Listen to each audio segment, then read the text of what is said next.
पिछले 20 दिन से रोज मेरे पेट पर एक काला निशान नजर आ रहा था। ये कुछ स्याही जैसा दिखाई दे रहा था और इस निशान से मैं बहुत परेशान हो गई थी। कौन था रोज रात में यह निशान मेरे पेट पर लगाता था?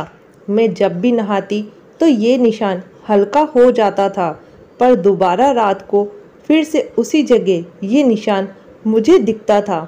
पहली बार जब मैंने ये निशान तो मुझे लगा कि शायद कुछ लग गया होगा, लेकिन अब तो ये निशान रोज मेरे पेट पर मुझे नज़र आने लगा था।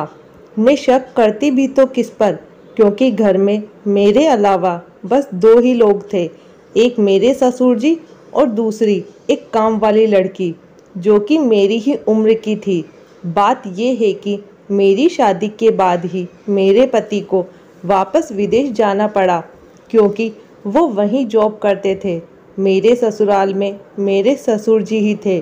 सास की तो पहले ही मृत्यु हो चुकी थी और मेरे पति ईशान अपने माता पिता के इकलौते बेटे थे, लेकिन जॉब दूसरे शहर में करते थे। मेरे पति अक्सर मुझे कहते थे कि तुम्हारा वीज़ा लगवाकर तुम्हें भी मैं अपने पास ही बुला लूँगा। मैं अपने पति के जाने पर बहुत उदास थी, मन नहीं लगता था घर में। वो तो अच्छा है कि घर में एक नौकरानी भी थी जो दिन रात रहती थी, वरना तो घर में मैं और मेरे ससुर जी ही अकेले होते। लोग तरह तरह की बातें ना बनाए, इसलिए मेरी शादी के कुछ दिन पहले ही एक नौकरानी को दिन रात के लिए मेरे पति ने रख दिया था। पूरे घर का काम वही करती थी और रात को मेरे साथ सो जाती थी। वो भी जवान लड़की ही थी। पहले तो मेरे ससुर जी का ज़्यादातर समय अपने कमरे में ही गुजरता था या फिर लाउंज में टीवी देखकर। मेरे ससुर जी थोड़े अलग तरह के इंसान थे। खाना खाने से पहले 15-15 मिनट तक हाथ ही धोते रहते थे।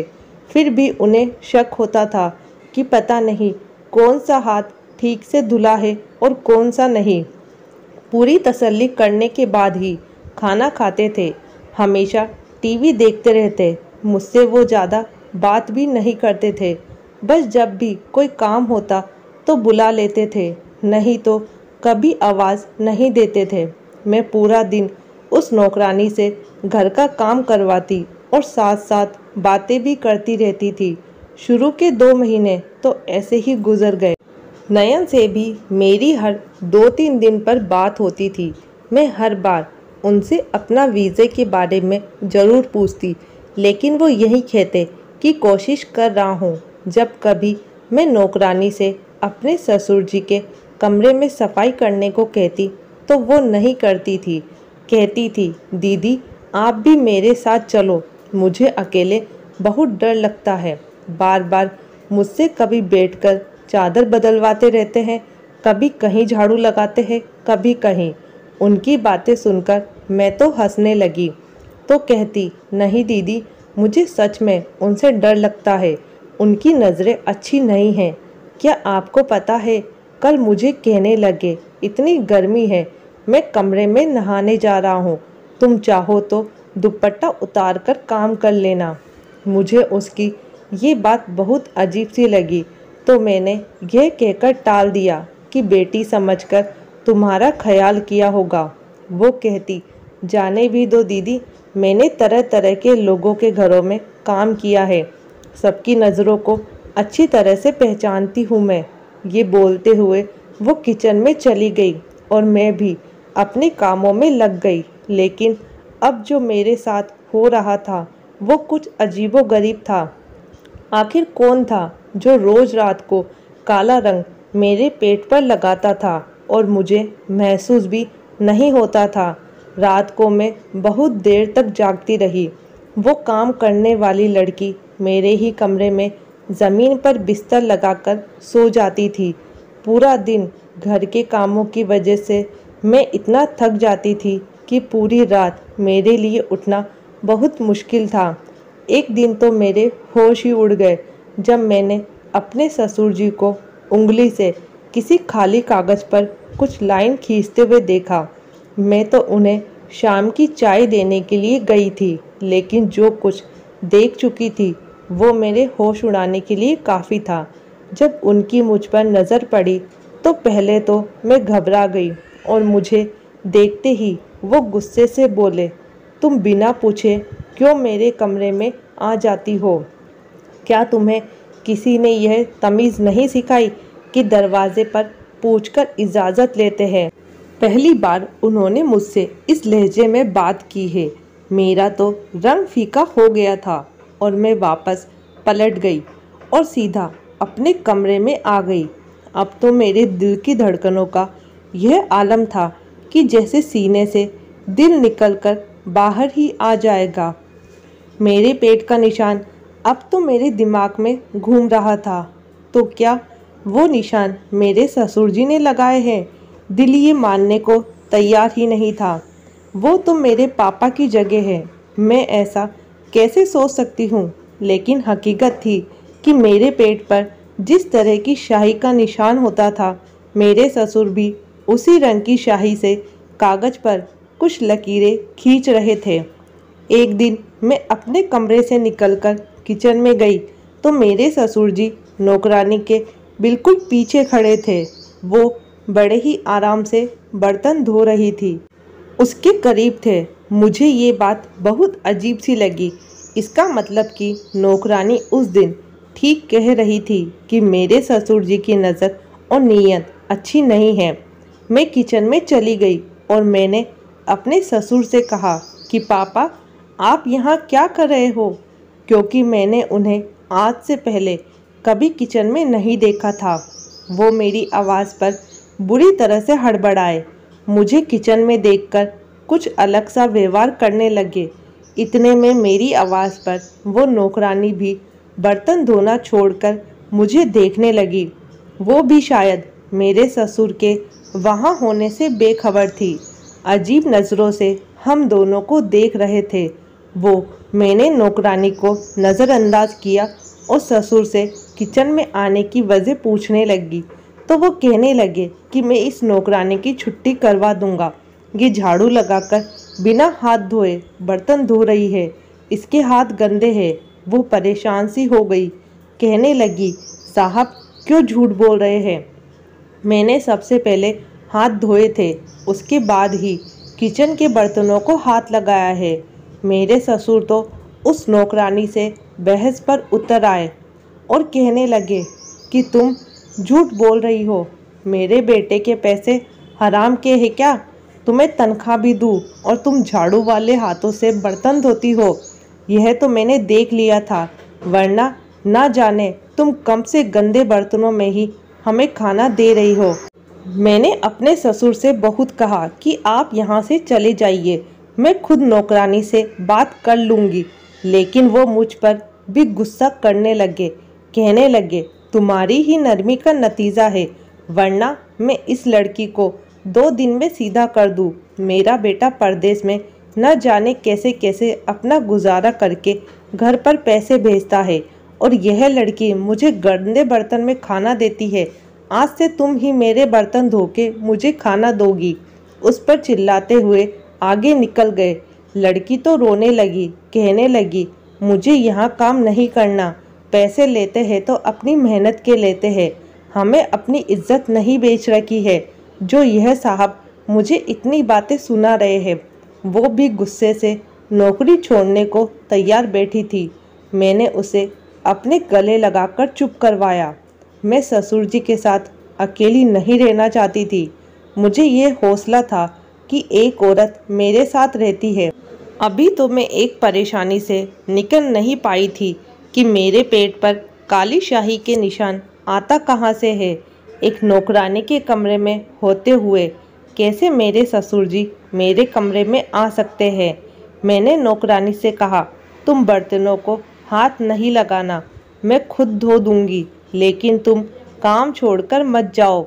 मैंने बड़ी मुश्किल से नौकरानी को राज़ी करके किचन से बाहर निकाला। तभी लॉन में मेरे ससुर मेरे पति से फ़ोन पर बहस कर रहे थे कि वो नौकरानी को घर से निकाल दे, लेकिन मैं भी सोच चुकी थी कि नयन से साफ कह दूंगी कि नौकरानी को मैं कभी नहीं निकालूंगी। अब तो मैं बिल्कुल भी अकेले रहने के हक में नहीं थी।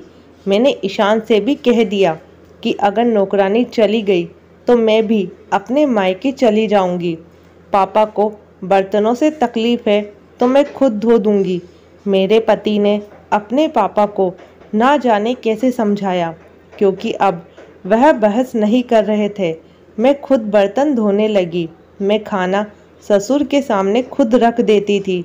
अभी मैं कुछ देर आराम करने के लिए अपने कमरे में जाने लगी तो वो मुझसे कहने लगे कि आज के बाद मुझे यह नौकरानी मेरे कमरे में नज़र ना आए। आज के बाद मेरे कमरे की सफाई का ख्याल तुम रखोगी। यह सुनकर मैंने सर हिला दिया। मैंने सोचा कि अभी सब गुस्से में है, 2-4 दिन काम कर लेती हूँ, फिर खुद ही ठीक हो जाएंगे। लेकिन मुझे क्या पता था कि उनका मुझे अपने कमरे में बुलाने का मकसद क्या था। मैं जब ससुर के कमरे में पूछ कर गई ताकि उनके कमरे की सफाई कर दूँ, तो फिर से काली शाही से सफ़ेद कागज़ पर लकीरें खींच रहे थे। मुझे देखकर जल्दी से सब कुछ दराज में रख दिया और सीधे होकर बैठ गए। मैंने कहा, पापा मैं सफाई कर दूँ? तो कहने लगे, हाँ कर दो। मैंने उनके बेड की चादर बदली और झाड़ू लगाने लगी, लेकिन वह बार बार मुझे ही देख रहे थे। एक बार भी उन्होंने मुझसे नज़रें नहीं हटाई थी, और अगर वो यूं ही देखते तो मैं कभी भी सुकून से काम नहीं कर सकती थी। मेरे हाथ भी घबराहट के मारे कांपने लगे। मैं बार बार दुपट्टे से अपना चेहरे पर आने वाला पसीना पोंछ रही थी, साथ ही साथ कालीन पर झाड़ू भी लगा रही थी। मेरे ससुर कुर्सी से उठकर मेरे पास आ गए। वो मेरे सामने खड़े हो गए तो मुझे भी खड़ा होना पड़ा। मुझे कहने लगे, इतनी गर्मी है, तुम अपना दुपट्टा उतार कर झाड़ू लगा लो। मैं तो वैसे भी वॉशरूम में नहाने जा रहा हूँ, कमरे में कोई नहीं है। उनका इस तरह धीरे से बात करना मुझे तो हैरत हो रही थी। वो तो हमेशा तेज़ आवाज़ में ही बात करते थे। मुझे नौकरानी की बात याद आ गई। मैंने कहा, नहीं, मुझे अपना दुपट्टा पहनकर ही काम करने की आदत है। अभी मैं यह कह ही रही थी कि उन्होंने अपनी जेब से रुमाल निकाला और मेरे चेहरे से पसीना साफ करने लगे। मैं पीछे हटी, वो भी घबरा से गए और फौरन वो अपने कमरे के वॉशरूम में चले गए।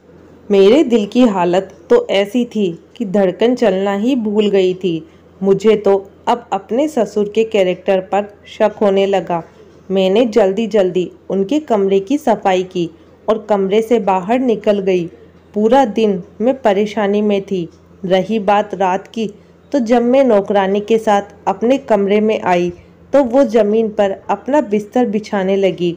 मैंने कहा, माला ज़रा इधर आओ, मेरी बात सुनो। मैंने सोचा मुझे नौकरानी से सारी बात बतानी चाहिए। वो अपना बिस्तर छोड़कर मेरे पास आकर बैठ गई। मैंने उससे कहा कि तुम जो कुछ भी मेरे ससुर जी के बारे में कहती हो, मुझे भी वो सच लगने लगा है। फिर मैंने उसे यह भी बता दिया कि रोज़ मेरे पेट पर काली शाही का निशान होता है। यह बात सुनकर मुझे हैरत से फटी आंखों से देखने लगी। कहने लगी, दीदी मुझे तो आपके ससुर पर पहले से ही शक है। मुझे तो लगता है कि वह आप पर कुछ गलत भी करते हैं। हमारे गांव में भी एक ससुर ने गलत करके अपनी बहू से शादी कर ली थी। उसका पति भी बाहर रहता था। नौकरानी की बात सुनकर मेरे होश उड़ गए। पहले तो साहब मुझे देखते रहते थे, और अब मेरी जब भी उन पर नज़र पड़ती तो वो आपको ही देख रहे होते हैं। मुझे भी निकालने के चक्कर में हैं, इसलिए तो बिना वजह मेरे हर काम में नुक्स निकालते हैं। मेरा जी तो यह सब सुनकर घबराने लगा है। मैं अपना कमरा लॉक करके सोने लगी थी। अब मेरे पेट पर निशान भी नहीं होता था। अब तो मुझे यकीन होने लगा था कि रात को ज़रूर मेरे ससुर ही मेरे कमरे में आते हैं। शायद कोई गलत काम भी करते हैं, लेकिन ऐसा कैसे मुमकिन था? जब से मैंने कमरा बंद करना शुरू किया, मेरा ससुर मुझे घूर घूर कर देखने लगे थे।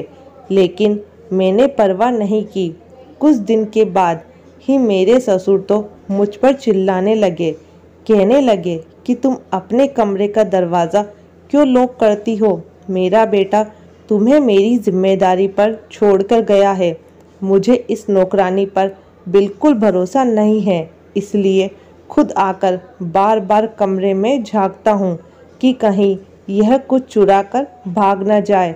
मुझे तो अपने ससुर की बात पर भरोसा नहीं था। मैंने रात को ईशान से कह दिया कि मेरा वीज़ा का जल्दी से जल्द बंदोबस्त करो, मुझे उनके पास जाना है। तो जो बात मुझे ईशान ने बताई, यह सुनकर तो मुझे रोना आने लगा। कहने लगे कि पापा ने मुझे तुम्हारा वीज़ा लगाने से सख्ती से मना कर दिया है। कहते हैं कि बहू को बाहर नहीं भेजूंगा। मैं यह सुनकर रोने लगी। मैंने कहा, नयन मुझे यहाँ नहीं रहना, या तो आप वापस आ जाओ या मुझे अपने पास बुला लो। कहने लगे बस 1 साल की बात है, मैं वापस आ जाऊँगा, 1 साल के लिए रह लो। मैं इस बात पर भी नहीं मानी थी, लेकिन ईशान अपनी मजबूरियां बताने लगे। 1 साल के बाद उन्हें पैसा मिलने वाला है, अगर अभी आ गए तो नुकसान हो जाएगा। मुझे अपनी होने लगी थी कि ना जाने वह क्या चाहते हैं। मैं तो बस अब सांस भी नहीं ले सकती थी। अब तो उन्होंने अपने सारे काम मुझसे करने शुरू कर दिए थे। जिस दौर से मैं गुजर रही थी वो मैं ही जानती थी। अब तो वो हर बात पर मुझे बुलाने लगे। मैं अपने कमरे में दोपहर को आराम करने जाती तो एक हंगामा मचा देते। तुम्हें मेरी कोई फिक्र नहीं है, मुझे खाना देकर समझती हो कि तुम्हारी जिम्मेदारी पूरी हो गई है। मैं ईशान से तुम्हारी शिकायत करूँगा। मैं उनके रोज़ रोज़ की बहस से तंग आ चुकी थी। मैंने कहा कि आप बताइए मुझसे क्या काम है। मैं कमरा खुद साफ करने लगी हूँ, आपके सारे काम करती हूँ, खाना चाहिए सब कुछ समय पर देती हूँ। इसके अलावा और क्या क्या जिम्मेदारी है? वह कहने लगी कि तुम मेरे पास बैठकर मुझसे बात ही नहीं करती, मुझे समय नहीं देती। यह मेरे लिए एक चौंकाने वाली बात थी कि मैं बैठकर उनके साथ बातें करूं।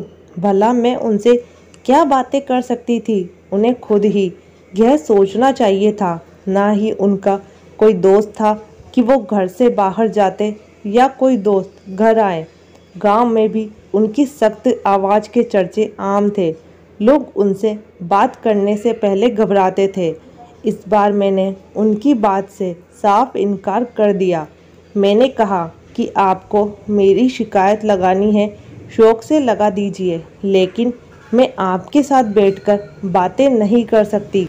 एक बहू होने के नाते मैं जो कर सकती हूँ वो मैं कर रही हूँ। इससे ज़्यादा की उम्मीद आप मुझसे ना ही रखें तो बेहतर है। मेरी बात सुनकर वो और गुस्से से भड़क गए, लेकिन मुझसे कुछ नहीं बोले। अपने कमरे में वापस चले गए। नौकरानी भी वहीं खड़ी सारी बातें सुन रही थी। कहने लगी, दीदी आपने बिल्कुल ठीक किया है। भला अब कोई साहब की पत्नी थोड़ी है जो घंटों उनसे बातें करती रहे। मुझे नौकरानी की बात सही लगी, मेरा भला चाहती थी। अब मुझे लगा अच्छा ही है वो मुझसे नाराज़ हो गए हैं। कम से कम अब मुझे परेशान तो नहीं करेंगे। लेकिन जो मेरे साथ रात को हुआ, मैं तो बहुत डर गई। सुबह मेरे पेट पर काले रंग का निशान फिर से लगा था। नौकरानी अब तक सोई पड़ी थी। मैंने उसे बताया तो कहने लगी, मेरा सर भारी है, मुझे नींद आ रही है। रात भर मुझे होश नहीं था कि कहाँ सोई हूँ। फिर कहने लगी, हाँ मुझे याद आया, रात को मेरे सर में हल्का सा दर्द था। साहब ने मुझे एक सर दर्द की गोली दी थी और कहने लगे, यह खा लो, ठीक हो जाओगी। लेकिन ना जाने वह आते ही मुझे होश ही नहीं रहा और मैं यह सोचने लगी कि इसने तो गोली खाई थी, लेकिन मैंने ऐसा कुछ नहीं खाया था, मुझे क्यों याद नहीं आता। और फिर क्यों मेरे पेट पर यह निशान होते हैं। अब मैं सोच चुकी थी कि चुप नहीं रहूँगी।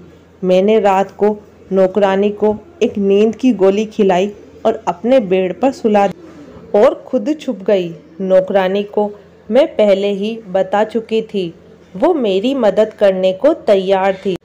मैं पर्दे के पीछे छुपी हुई थी। जब रात के 2 बजे मेरे ससुर मेरे कमरे में आए और मेरे बेड के करीब जाने लगे। जैसे ही वो बेड के करीब पहुँचे, मैंने लाइट जला दी। मेरे ससुर उसी टाइम पीछे हट गए। मुझे अपने पीछे देखकर मेरे ससुर हैरान हो गए और कमरे से बाहर निकल गए। उसी समय वहाँ 2 आदमी घुस आए और मुझे और मेरे ससुर जी को रस्सियों से बांध दिया। मेरे हाथ पीछे बंधे हुए थे। मेरी आंखों से तो बेबसी के आंसू निकल रहे थे। दूसरी कुर्सी पर मेरे ससुर बैठे थे। उन्हें भी रस्सियों से बंधा हुआ था। सामने 2 मर्द खड़े थे और मेरी अलमारी से सारा सोना निकाल रहे थे। वो नौकरानी उनके साथ खड़ी थी। सारा खेल उसी का रचाया हुआ था। वो कहने लगी कि वो तो कब का हर चीज़ से हाथ साफ कर चुकी होती, बस मेरा भरोसा जीतना चाहती थी। जानबूझकर उसने मेरे मन में मेरे ससुर के बारे में शक डाला था। मेरे पेट पर निशान भी वही लगाती थी और मेरे ससुर से मेरे खिलाफ बात करती थी कि आपकी बहू अच्छी नहीं है, आपको समय देने को तैयार नहीं है, इसलिए तो आपसे कोई बात नहीं करती। वो अच्छी तरह जानती थी कि मेरे ससुर कुछ वहमी है, इसलिए उसके सामने जानबूझकर झाड़ू वाले हाथों से बर्तन धोती थी। चाहती थी कि हम ससुर और बहू एक दूसरे से उलझते रहे और वो अपना काम कर जाए। जब मैंने उसे अपना प्लान बताया तो उसने अपने 2 आदमियों को बुला लिया। उसने कोई नींद की दवा नहीं खाई थी। वो मुझे और मेरे ससुर को एक कमरे में इकट्ठा करना चाहती थी, इसलिए उसने रात को मेरे ससुर से कहा कि आपकी बहू मुझे अपनी जगह पर सुलाकर रात को किसी से मिलने जाती है। अगर यकीन ना आए तो रात को कमरे में आकर देख लेना। इसलिए मेरे ससुर रात को मेरे कमरे में आए तो बेड के पास जाकर यही देखने लगे कि सो कौन रहा है। तभी मैंने लाइट जला दी। मुझे कमरे में देखकर वह वापस जाने लगे तो दरवाजे पर 2 मर्द खड़े थे जिनके हाथ में तेज़धार चाकू था। इन मर्दों के कमरे में दाखिल होते ही नौकरानी उठकर खड़ी हो गई। हम दोनों बहू और ससुर को रस्सियों से बांधकर सब कुछ चोरी करने लगी। अचानक से हुआ ये कि उसी रात ईशान वापस आ गए। हमें सरप्राइज़ देना चाहते थे, लेकिन जैसे ही घर पहुँचे, घर का मेन गेट खुला था तो वह घबरा गए और जब अंदर आए तो मर्दों की आवाज़ सुनकर समझ गए कि कोई चोर घर में घुस आए हैं। उन्होंने ससुर के कमरे में जाकर पुलिस को फ़ोन किया। पुलिस घर पहुंच गई और हम बाल बाल बच गए। मेरे दूसरे शहर जाने से सख्ती से मना कर दिया कि हम कम पर गुजारा कर लेंगे, लेकिन किसी नौकर को दिन रात अपने घर पर नहीं रखेंगे।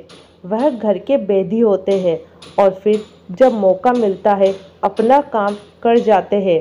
शादी को 5 साल गुजर गए हैं। अब मेरे 2 बच्चे भी हैं, लेकिन मैं घर के सारे काम खुद करती हूँ। नौकरानी के लिए अगर मेरा पति कह भी दे तो मैं साफ इनकार कर देती हूँ। तो दोस्तों, आपको ये कहानी कैसी लगी? वीडियो अच्छी लगी हो तो प्लीज़ चैनल को लाइक शेयर सब्सक्राइब जरूर कीजिएगा। Thank you.